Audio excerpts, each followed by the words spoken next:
नमस्कार दोस्तों, स्वागत है आपका स्टडी फॉर सिविल सर्विसेज में। यदि स्टडी फॉर सिविल सर्विसेज के छात्र हैं तो ये वाला टेलीग्राम जरूर ज्वाइन करके रखिए।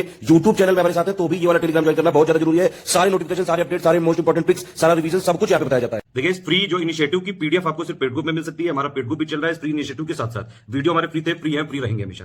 लेकिन इसके साथ साथ हमारा पेड ग्रुप भी चल रहा है जहां पे आपको कंप्लीट स्टडी मटेरियल मिलेगा, कंप्लीट आपको आंसर राइटिंग जो है करवाई जाएगी, कंप्लीट फीडबैक दिया जाएगा, कैसे क्वेश्चन को समझना है, किस तरह के क्वेश्चन में क्या आंसर लिखना है, पॉइंट टू पॉइंट एक एक चीज बताएंगे आपके साथ हमारे एक्सपर्ट, और कंप्लीट आपको पर्सनल गाइडेंस भी दिया जाएगा। ज्यादा जानकारी के लिए 8564880530 या 9696066089 पे कॉल या व्हाट्सएप कर सकते हैं, या फिर मुझे डायरेक्टली व्हाट्सएप कर सकते हैं 7838692618 पे।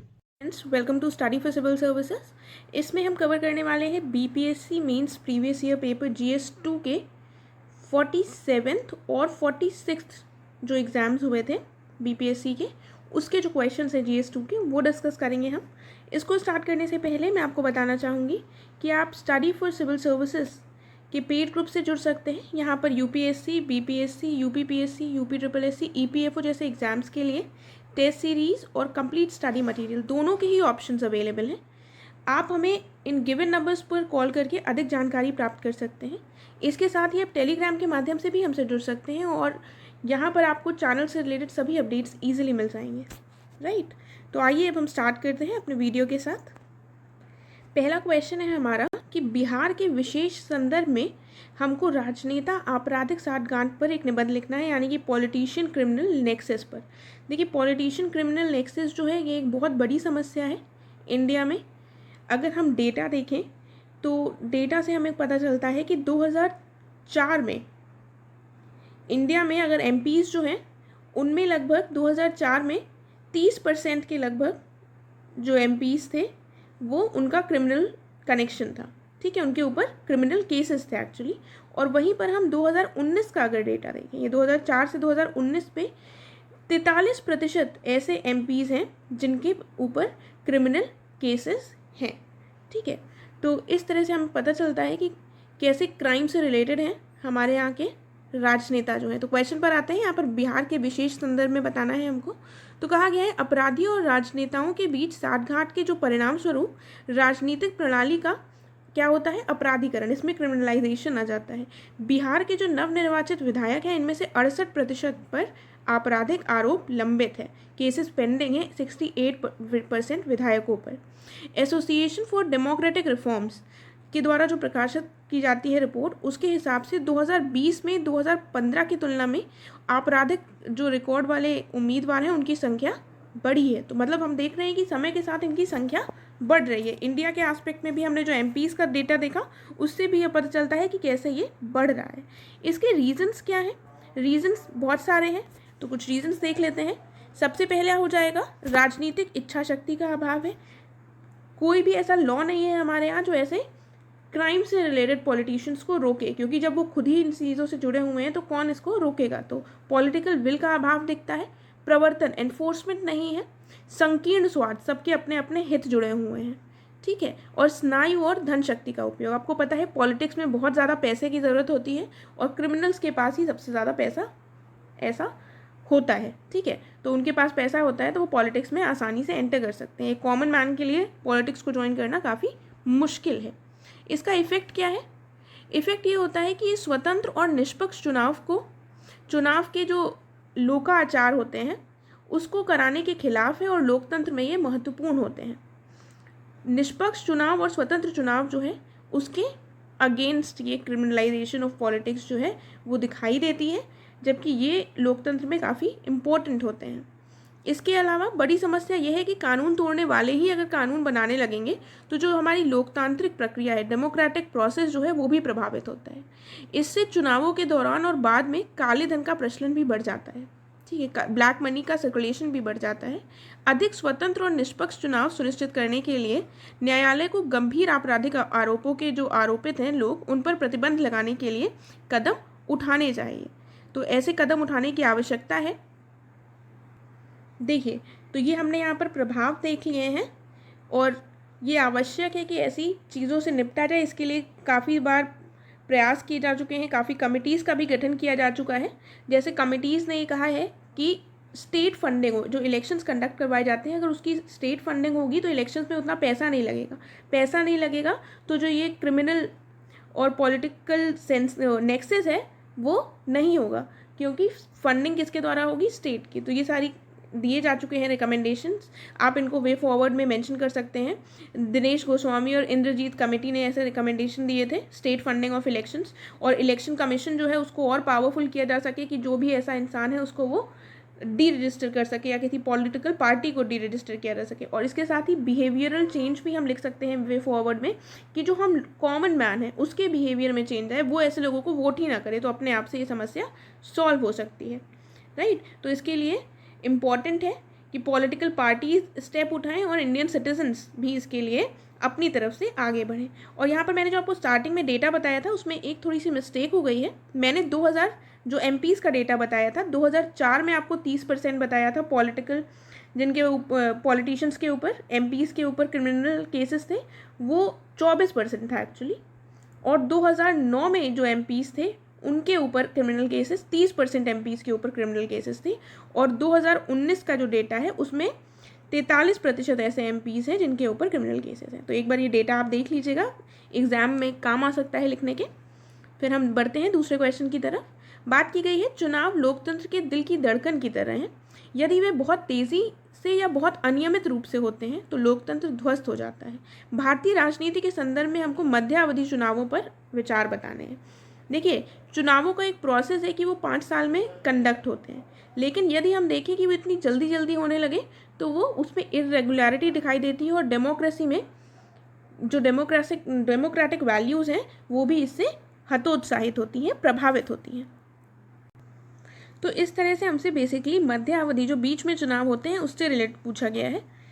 देख लेते हैं क्या लिखेंगे। देखिए, भारत में प्रत्येक 5 सालों में केंद्र और राज्य सरकारों के लिए चुनाव होते हैं, और मध्यावधि चुनाव कब होते हैं, जब जो निर्वाचित सरकार है वो 5 साल के कार्यकाल से का पूरा होने से पहले ही वो भंग हो जाए, तो हमें मध्यावधि चुनाव जो है वो कंडक्ट करवाने पड़ते हैं। ये देश के समग्र विकास लक्ष्य को प्रभावित करते हैं।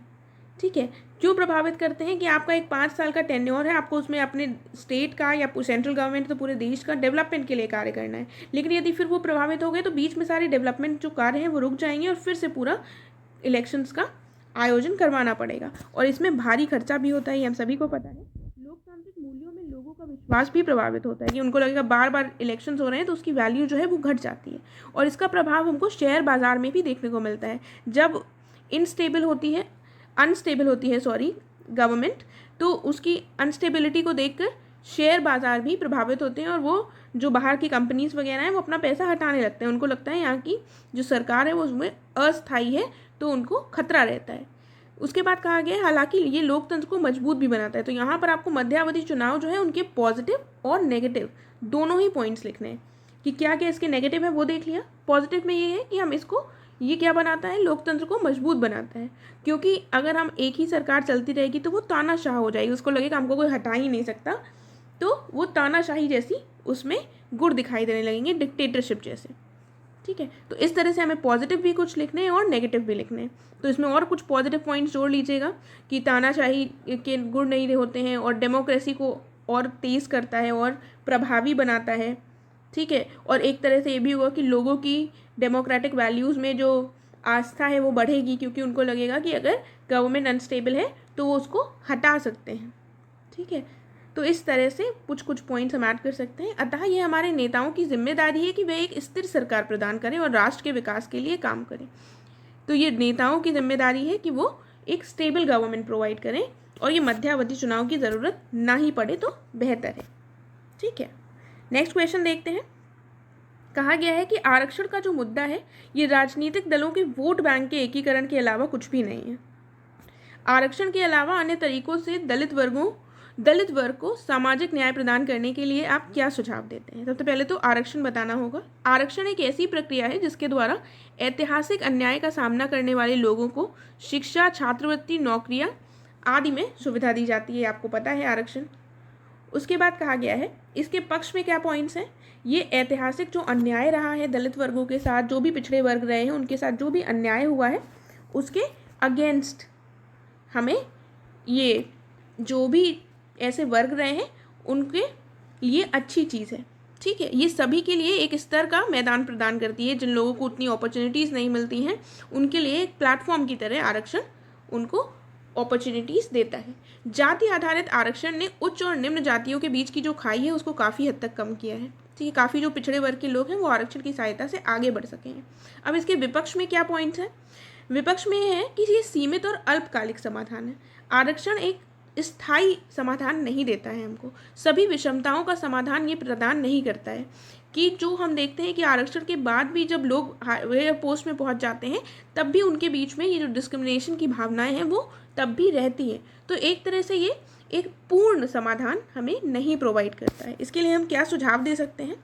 यदि सामाजिक न्याय आरक्षण नीति की आधारशिला है तो ये केवल बड़े पैमाने पर नौकरियों का सृजन करके सुनिश्चित किया जा सकता है कि हम केवल नौकरियों को ज़्यादा से ज़्यादा नौकरियां क्रिएट करें बड़े पैमाने पर, तो हम सामाजिक न्याय को प्रदान कर सकते हैं लोगों को। ये अनिवार्य रूप से अधीनस्थ और हाशिए के समूहों को शामिल करने को संदर्भित करता है, इसलिए आर्थिक रूप से जो पिछड़े वर्ग हैं उनको भी शामिल करने की आवश्यकता है। कई बार हम देखते हैं, देखिए अब रिसेंटली हमारे में EWS का आया है कि जो इकोनॉमिकली वीकर सेक्शन है उनको भी अगर हम शामिल करेंगे तो उनके साथ भी जो भेदभाव होता है वो नहीं होगा। ठीक है, क्योंकि ज़रूरी नहीं है कि सिर्फ सामाजिक रूप से ही पिछड़े लोग हों, आर्थिक रूप से पिछड़े लोग भी दिखाई देते हैं। उसी के लिए हमें ये EWS का रिजर्वेशन लेकर आई है सरकार हमारे लिए।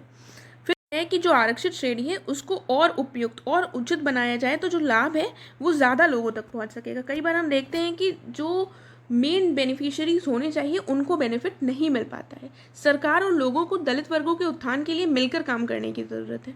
ठीक है, क्योंकि आज भी हम देखते हैं दलितों के साथ डिस्क्रिमिनेशन होता है। उसके बाद कहा गया है कि हालांकि इसने कई वर्गों की मदद की है लेकिन ये केवल एक सीमित समाधान है जो समस्या को जड़ से नहीं निपटाता है। इस प्रकार ये महत्वपूर्ण है कि समस्या को अधिक समग्र तरीके से संबोधित किया जाए। देखिए, अगर आपसे रिजर्वेशन के लिए कहा गया है तो आप ये नहीं कह रहे हैं कि हाँ रिजर्वेशन हटा देना चाहिए, या आप ये नहीं कह रहे हैं कि रिजर्वेशन बहुत अच्छा है। आपको एक डिप्लोमेटिक, एक थोड़ा सा घुमाकर आंसर देना है कि आप बीच की बात कहें। हमेशा आपका आंसर बीच में होना चाहिए। एक हाँ या ना में आपको आंसर नहीं देना होता है, भले ही पर्सनली आपके जो भी व्यूज़ हो। तो आपको ये कहना है कि हालांकि कई वर्गों की आरक्षण ने मदद की है, ये बात आपने कह दी कि हाँ ठीक है। उसके बाद आप कहेंगे कि ये सीमित समाधान है, ये पूर्ण समाधान नहीं है, इसलिए आवश्यक है कि एक समग्र नीति को अपनाया जाए और जिससे सभी लोगों का उत्थान हो सके। ठीक है, तो ये कंक्लूजन लिखने का एक तरीका होता है। आपके पर्सनल व्यूज़ चाहे जो भी हों, लेकिन कंक्लूजन हम इसी तरीके से लिखते हैं, राइट। फिर नेक्स्ट क्वेश्चन की तरफ बढ़ते हैं। बिहार में प्राकृतिक आपदाएं गरीबी का मुख्य कारण है, क्या आप इस कथन से सहमत हैं? टिप्पणी कीजिए। यानी कि natural disasters are the main causes of poverty in Bihar. देखिए, बिहार में बहुत सारे नेचुरल डिजास्टर्स देखने को मिलते हैं, ड्रॉट और फ्लड्स जिसमें से मेन है। बिहार जो है भारत का सबसे गरीब और सबसे पिछड़ा राज्यों में से एक है। ठीक है, बिहार की वार्षिक प्रति व्यक्ति आय अगर देखें तो 3650 रुपये है, जो राष्ट्रीय औसत का लगभग 1/3 है। तो इस तरह से थोड़ा हम बता देंगे डेटा, तो इससे पता चल जाएगा कि बिहार गरीब राज्यों में से एक है। बिहार में गरीबी के कारण क्या क्या है? सिर्फ यही कारण नहीं है, बहुत सारे कारण हैं, देख लेते हैं। सबसे बड़ी प्रॉब्लम तो हो जाती है हर जगह की पॉपुलेशन बहुत ज़्यादा है। कृषि के लिए भूमि और जल प्रबंधन में कमी है। खराब प्रशासन और खराब शासन और भ्रष्टाचार जैसी प्रॉब्लम्स हैं। निरक्षरता है, खराब स्वास्थ्य देखभाल है, औद्योगिकरण का अभाव है, प्राकृतिक आपदा, ये सारी चीज़ें हमको दिखाई पड़ती हैं। ठीक है, तो प्राकृतिक आपदा एक रीज़न है, सिर्फ यही रीज़न नहीं है। जलवायु परिवर्तन के कारण बिहार में लगातार बाढ़ और सूखा पड़ रहा है और ये गरीबी के लिए एक मेन कारण बन गया है। बिहार में बाढ़ ने 2020 में 7.54 लाख हेक्टेयर जो कृषि भूमि है उसको नष्ट कर दिया है। तो एक इम्पॉर्टेंट डेटा है, इसको याद कर लीजिएगा। इस प्रकार जो प्राकृतिक आपदाएं हैं इनके साथ साथ अन्य कारणों से भी बिहार में गरीबी बढ़ी। तो आपको बताना है कि हाँ प्राकृतिक कारण है रिस्पॉन्सिबल, और आपको फ्लड्स और ड्रॉट का थोड़ा और आप डिटेल बता सकते हैं। और उसके बाद आप कहेंगे कि हाँ प्राकृतिक आपदाओं से बढ़ी है गरीबी, लेकिन इसके साथ साथ अन्य कारण भी जिम्मेदार हैं। प्राकृतिक आपदाओं के शमन के लिए एक समग्र दृष्टिकोण राज्य में गरीबी उन्मूलन में मदद कर सकता है। एक कॉम्प्रिहेंसिव प्लान के माध्यम से हम इसको समाप्त कर सकते हैं, गरीबी को एलिविएट कर सकते हैं। ठीक है, तो इस तरह से आप इसको कंक्लूड कर देंगे। उसके बाद हम देखते हैं नेक्स्ट प्रश्न कि कहा गया है कि हमारे देश में जो ऊर्जा के वैकल्पिक स्रोत हैं इनकी समस्याओं पर हमको चर्चा करनी है। उसके बाद कार्बन क्रेडिट क्या है ये बताना है, और आर्थिक विकास के लिए ग्लोबल वार्मिंग को हम कितना सहन कर सकते हैं ये बताना है। तो ऊर्जा के वैकल्पिक स्रोत कौन से हो जाएंगे? जो पारंपरिक जीवाश्म ईंधन है जिनसे पर्यावरण को हानि होती है, उसके अलावा जो स्रोत हैं वो हमारे अन्य स्रोत हो जाएंगे। तो वैकल्पिक जो ऊर्जा के स्रोत हैं उनमें क्या प्रॉब्लम्स होती हैं, उनकी समस्याएं क्या है? आमतौर पर तकनीकें जो हैं ये पारंपरिक ऊर्जा जनरेटर की तुलना में अधिक महंगी होती हैं। जो ट्रेडिशनली हम एनर्जी जनरेट करते हैं उससे ज़्यादा तकनीकें महंगी होती हैं वैकल्पिक ऊर्जा की, ठीक है। और अक्षय ऊर्जा संसाधन जो है ये दुनिया भर में उपलब्ध हैं, लेकिन इनमें से कई संसाधन 24 घंटे अवेलेबल नहीं होते हैं। वैकल्पिक ऊर्जा में क्या आ जाएगा? जब फॉसिल फ्यूल्स वाली एनर्जी नहीं आएगी तो रिन्यूएबल एनर्जी रिसोर्सेज ही तो हमारे वैकल्पिक ऊर्जा स्रोत हैं। तो उन्हीं की बात कर रहे हैं। क्या समस्याएं हैं? तकनीकी से रिलेटेड समस्याएं हैं। 24 घंटे ये अवेलेबल नहीं होती हैं। इनका ऊर्जा भंडार बहुत ज़्यादा कठिन हो जाता है। विशेष रूप से बड़े पैमाने पर अक्षय ऊर्जा संयंत्रों के लिए उपलब्ध जो भंडारण प्रौद्योगिकी है ये काफ़ी महंगी भी होती हैं, इसीलिए सब लोग इसको ग्रहण नहीं कर पाते हैं। साथ ही भौगोलिक सीमाएं भी हैं कि कहीं पर सनलाइट हमेशा आती है, कहीं पर सनलाइट अवेलेबल नहीं है, तो सोलर एनर्जी कैसे मिलेगी? टाइडल एनर्जी के लिए आपको कहाँ होना चाहिए? शोर पे होना चाहिए स्थान, ठीक है। तो वहाँ पर ज़्यादा इलेक्ट्रिसिटी टाइडल एनर्जी से जनरेट हो सकती है। विंड एनर्जी के लिए विंड की अवेलेबिलिटी होनी चाहिए। ये सारी भी सीमाएं होती हैं। उसके बाद कार्बन क्रेडिट क्या है? तो कार्बन क्रेडिट एक परमिट होता है जो कंपनी को एक निश्चित मात्रा में कार्बन डाइऑक्साइड या अन्य जो ग्रीन हाउस गैसेस हैं उनके उत्सर्जन करने की अनुमति देता है। तो बस इतना सिंपल सा होता है कार्बन क्रेडिट, और कुछ भी नहीं है इसमें। कहा गया है इस समझौते का उद्देश्य, फिर देखिए क्वेश्चन की तरफ एक बार बढ़ लेते हैं। क्वेश्चन में कहा गया है कि आर्थिक विकास के लिए ग्लोबल वार्मिंग को कितना सहन किया जा सकता है। तो इसको आप अपने हिसाब से नहीं बता सकते हैं, इसमें थोड़ा सा आप अपनी तरफ से बताएंगे ग्लोबल वार्मिंग क्या है और क्या क्या परेशानियां आ रही हैं। उसके बाद जो पेरिस क्लाइमेट अग्रीमेंट हुआ है उसमें क्या कहा गया है कि कहाँ तक सहन किया जा सकता है, उसका डेटा देकर आप अपने आंसर को पूरा करेंगे, ठीक है। अपनी तरफ से ग्लोबल वार्मिंग क्या है, उससे क्या क्या प्रॉब्लम्स होती हैं, इनको लिखिएगा। और उसके बाद हम यहाँ पर बता सकते हैं, यहाँ पर इस समझौता लिखा हुआ है, पेरिस क्लाइमेट एग्रीमेंट की बात हो रही है। इसका उद्देश्य था वैश्विक ग्रीन हाउस गैस उत्सर्जन को काफ़ी हद तक कम करना, जिससे कि जो इस सदी में वैश्विक तापमान वृद्धि है इसको पूर्व औद्योगिक स्तर से 2 डिग्री सेल्सियस कम रखा जा सके। जो भी पूर्व औद्योगिक स्तर था उससे 2 डिग्री सेल्सियस कम रखा जा सके। इसके साथ ही आगे चलकर तापमान वृद्धि को और 1.5 डिग्री सेल्सियस रखने का लक्ष्य निर्धारित किया गया है। यानी कि जो ग्लोबल एवरेज टेम्परेचर है उसको 2 डिग्री सेल्सियस से प्री इंडस्ट्रियल लेवल के 2 डिग्री सेल्सियस से कम रखना है, और इसके साथ ही और एफर्ट्स करने हैं कि लिमिट किया जा सके टेम्परेचर इंक्रीज को 1.5 डिग्री सेल्सियस तक अबव प्री इंडस्ट्रियल लेवल्स। तो ऐसे प्रयास का हम एक एग्जाम्पल दे देंगे कि ये, वरना हमारे पास कुछ रेलिवेंट डेटा होना चाहिए कि हम किस आधार पर बता रहे हैं कि कितना सीमित करना है, ठीक है। इसके अलावा आप बताएंगे ग्लोबल वार्मिंग क्या है और ग्लोबल वार्मिंग से क्या क्या हानि होती है, ठीक है। तो ग्लोबल वार्मिंग मेनली क्या होता है? ग्रेजुअल इंक्रीज होती है अर्थ के टेम्परेचर में, जो मेनली ग्रीन हाउस गैसेस की वजह से होती है, ग्रीन हाउस गैसेस के लेवल बढ़ने की वजह से। तो थोड़ा आप डिफाइन कर देंगे, और इंडस्ट्रीज़ के बढ़ने से ये ग्लोबल वार्मिंग और ज़्यादा बढ़ रही है। तो कितना सहन किया जा सकता है इसके लिए आप इस रिपोर्ट के बारे में बता देंगे, और अंत में आप आंसर को SDG से भी कि सस्टेनेबल डेवलपमेंट की तरफ हम अगर बढ़ें तो इसको रोका जा सकता है। सस्टेनेबल डेवलपमेंट का भी आप एग्जाम्पल दे सकते हैं कंक्लूजन में, ठीक है। नेक्स्ट क्वेश्चन देख लेते हैं।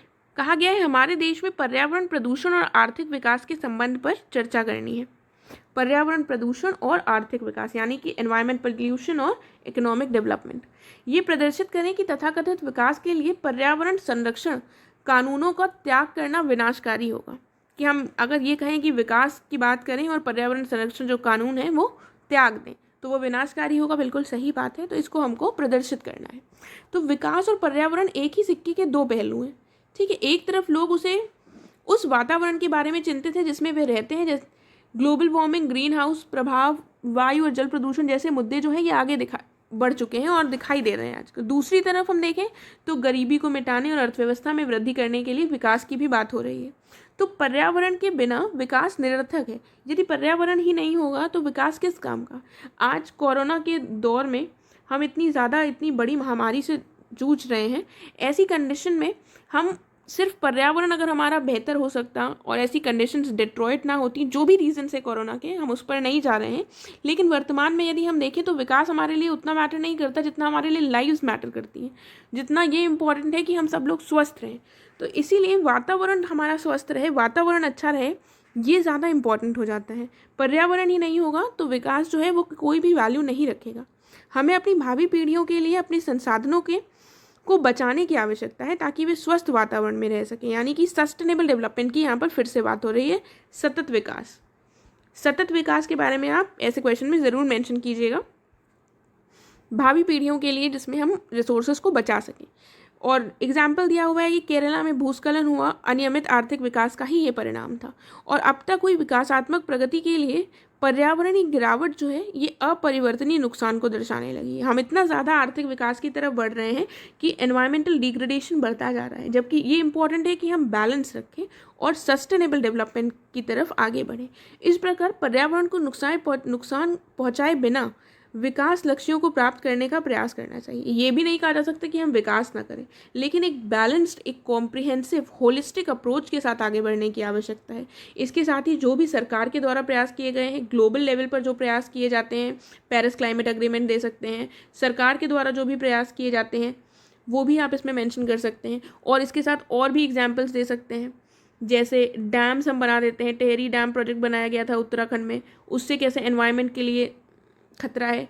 फॉरेस्ट को हम काटने लगे हैं रेलवेज के लिए, ठीक है। तो इस तरह से हम और एग्जाम्पल्स से भी अपने आंसर को सपोर्ट कर सकते हैं, राइट। और एंड में हमको क्या कहना होगा कि एक होलिस्टिक अप्रोच अपनाने की ज़रूरत है और सस्टेनेबल डेवलपमेंट की तरफ बढ़ने की आवश्यकता है। अब हम 46 बीपीएससी के कुछ ही क्वेश्चन हैं उनको भी डिस्कस कर लेते हैं। कहा गया है, चुनाव प्रचार से आप क्या समझते हैं? बिहार में चुनाव प्रचार की महत्वपूर्ण पद्धतियों पर प्रकाश डालिए। देखिए, चुनाव प्रचार एक स्वतंत्र और खुली चर्चा की प्रक्रिया है जिसके माध्यम से जनता यह निर्धारित करती है कि कौन बेहतर प्रतिनिधि है और कौन सी पार्टी बेहतर सरकार बनाएगी।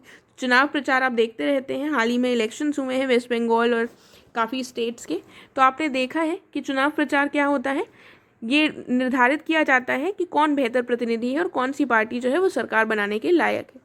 भारत में उम्मीदवारों की जो अंतिम सूची है इसकी घोषणा और मतदान की तारीख के बीच में चुनाव प्रचार 2 सप्ताह की अवधि के लिए होता है, ठीक है। तो कब होता है? ये 2 सप्ताह की अवधि के लिए होता है।